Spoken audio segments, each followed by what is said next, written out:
जल जीवन मिशन के माध्यम से हर घर नल की योजना को भी अब प्रधानमंत्री मोदी जी के विजन के अनुरूप साकार करने के लिए कार्य हो रहा है और इस पर भी हम तेजी के साथ आगे कार्य कराते हुए हर बस्ती को, हर घर को शुद्ध पेयजल के साथ जोड़ने का कार्य कर रहे हैं।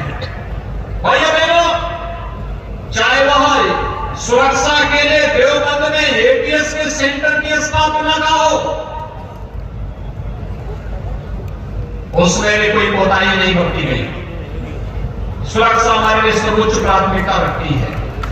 और भाइयों बहनों, उन्हीं सब बातों को ये कहने के लिए आज मैं आया हूं। राजनीति के जो सबसे खराब पहलू है वह है कि पिछली सरकारों ने, भारतीय जनता पार्टी की सरकार आने के पहले जिन लोगों ने प्रदेश में शासन किया, उनकी राजनीति परिवारवाद तक सीमित थी।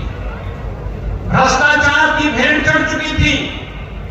परिवारवाद के नाम पर उन्होंने प्रदेश के नौजवानों के साथ, अन्नदाता किसानों के साथ, व्यापारी बंधुओं के साथ में, उद्यमियों के जीवन के साथ खिलवाड़ करने का काम किया। राजनीति का अपराधीकरण किया और अपराधियों का राजनीतिकरण करने का पाप भी किया था। और वही कारण था कि प्रदेश में कोई आना नहीं चाहता था। जिन लोगों ने पहले से निवेश किया था वे प्रदेश से पलायन कर रहे थे। किराना और कांडला जैसी घटनाएं प्रदेश में होती थी। आज मैं कह सकता हूं, उत्तर प्रदेश में जो निवेशक था, जो व्यापारी था, जो उद्यमी था, जो कभी सपा के समय में भाग चुका था, आज वो वापस उत्तर प्रदेश के अंदर वापस आ चुका है। हां, अपराधी प्रदेश छोड़कर के भाग रहा है। अपराध और अपराधियों के लिए, भ्रष्टाचार और भ्रष्टाचारियों के लिए जिस जीरो टॉलरेंस की बात हम लोगों ने 2017 के विधानसभा चुनाव के पहले कही थी, आज भी हम उस पर पूरी प्रतिबद्धता और पूरी ईमानदारी के साथ कार्य कर रहे हैं। आज भाइयों बहनों, जब प्रदेश में नियुक्ति की प्रक्रिया प्रारंभ होती है, आज सुबह ही मिशन रोजगार के अंतर्गत 1354 उसमें शामिल होते हैं और उनका चयन होता है।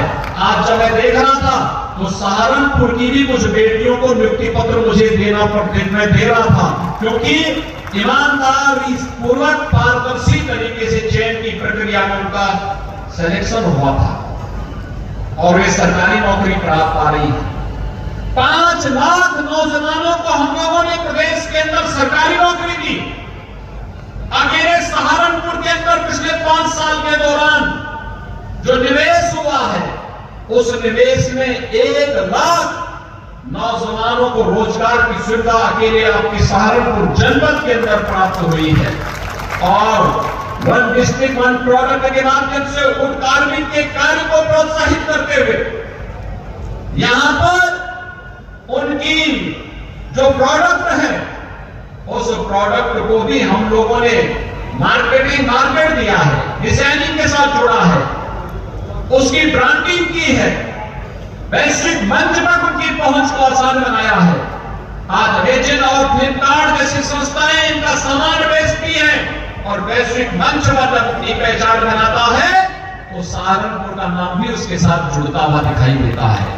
और इसलिए भाइयों बहनों, मैं आप सबसे एक अपील करने के लिए आया हूं। एक माहौल बना है इसलिए क्योंकि प्रदेश में तो मनोरंजन की सरकार काम कर ही नहीं है, लेकिन साथ साथ जब नगर निकाय और पंचायती राज में भी उसी विचारधारा के लोग आते हैं, चुन करके आते हैं, तो विकास की स्पीड ट्रिपल गति से आगे बढ़ती है, डबल नहीं ट्रिपल गति से आगे बढ़ती हुई दिखाई देती है। और 3 गुना रफ्तार से जब कोई चीज आगे बढ़ती है, कल्पना कर लीजिए कि जनता को कितनी सुविधाएं उसके माध्यम से प्राप्त होती है। आपने देखा होगा सहारनपुर में जमीन आसमान का अंतर आया पिछले 5 साल के दौरान। इससे पहले हमारे शहर गंदे होते थे, कूड़े के ढेर पड़े रहते थे, कोई सुविधाएं नहीं थी, आवास की सुविधा तो किसी को मिलती ही नहीं थी, स्ट्रीट लाइट बेतरतीब थी, हेलोजन के नाम पर कभी स्ट्रीट लाइट कहीं जलती थी, कहीं नहीं जलती थी। गंदगी रहती थी। आज आप देखते होंगे स्वच्छ भारत मिशन के अंतर्गत हर नगर निकाय स्वच्छता की नई प्रतिस्पर्धा में खड़ा हुआ है और सहारनपुर तो उसने स्वच्छता में नए मानक गढ़े हैं। प्रधानमंत्री आवास योजना में हर गरीब को बिना भेदभाव के आवास की सुविधा उपलब्ध हो रही है। स्ट्रीट वेंडर के लिए कोई नहीं सोचता था, स्ट्रीट वेंडर के लिए भी आपको व्यवस्था दे दी गई है। पीएम स्वनिधि योजना के अंतर्गत विधानसभा चुनाव के पहले मां शाकंभरी के नाम पर यहां पर विश्वविद्यालय का शिलान्यास का कार्यक्रम भी किया और विश्वविद्यालय यहां पर प्रारंभ भी हो चुका है। उसका भवन भव्य भवन बन रहा है। भव्य भवन बनने के साथ ही जब अगले वर्ष तक उसका भव्य भवन बनेगा, सहारनपुर के नौजवानों के लिए अपने ही जनपद में एक विश्वविद्यालय भी होगा। सहारनपुर की कनेक्टिविटी,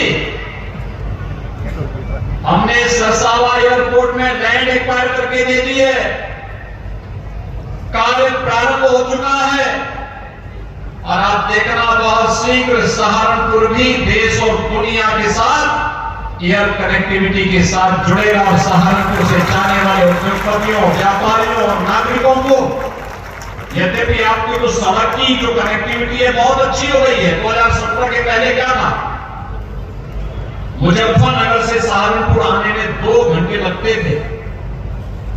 ऐसे ही सहारनपुर से शामली मार्ग और सहारनपुर से देहरादून का मार्ग की भी दुर्गति थी।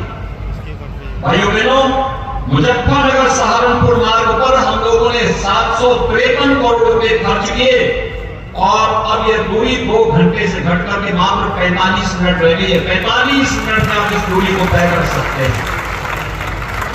हम लोगों ने विकास में कोई भेदभाव नहीं किया। 612 करोड़ रुपए की लागत से सहारनपुर शामली मार्ग भी लगभग पूरा हो चुका है और इसका लाभ भी सहारनपुर और शामली वासियों के साथ साथ यहां से जाने आने वाले लोगों को प्राप्त होगा। इसी प्रकार से सहारनपुर से देहरादून मार्ग लगभग 1200 करोड़ रुपए की लागत से यह देश के कांगनहेड़ी यमुनानगर मार्ग देश के बेहतरीन मार्गों में से एक मार्ग बन रहा है और वह भी सहारनपुर के विकास में अपना योगदान दे रहा है। और भाइयों बहनों, इसके अलावा यहां पर तमाम अन्य कार्यों का, सड़कों का निर्माण हुआ है। लगभग 1000 करोड़ रुपए की लागत से यहाँ की सड़कों का, यहाँ के ब्रिजेस का, इन सभी का निर्माण होने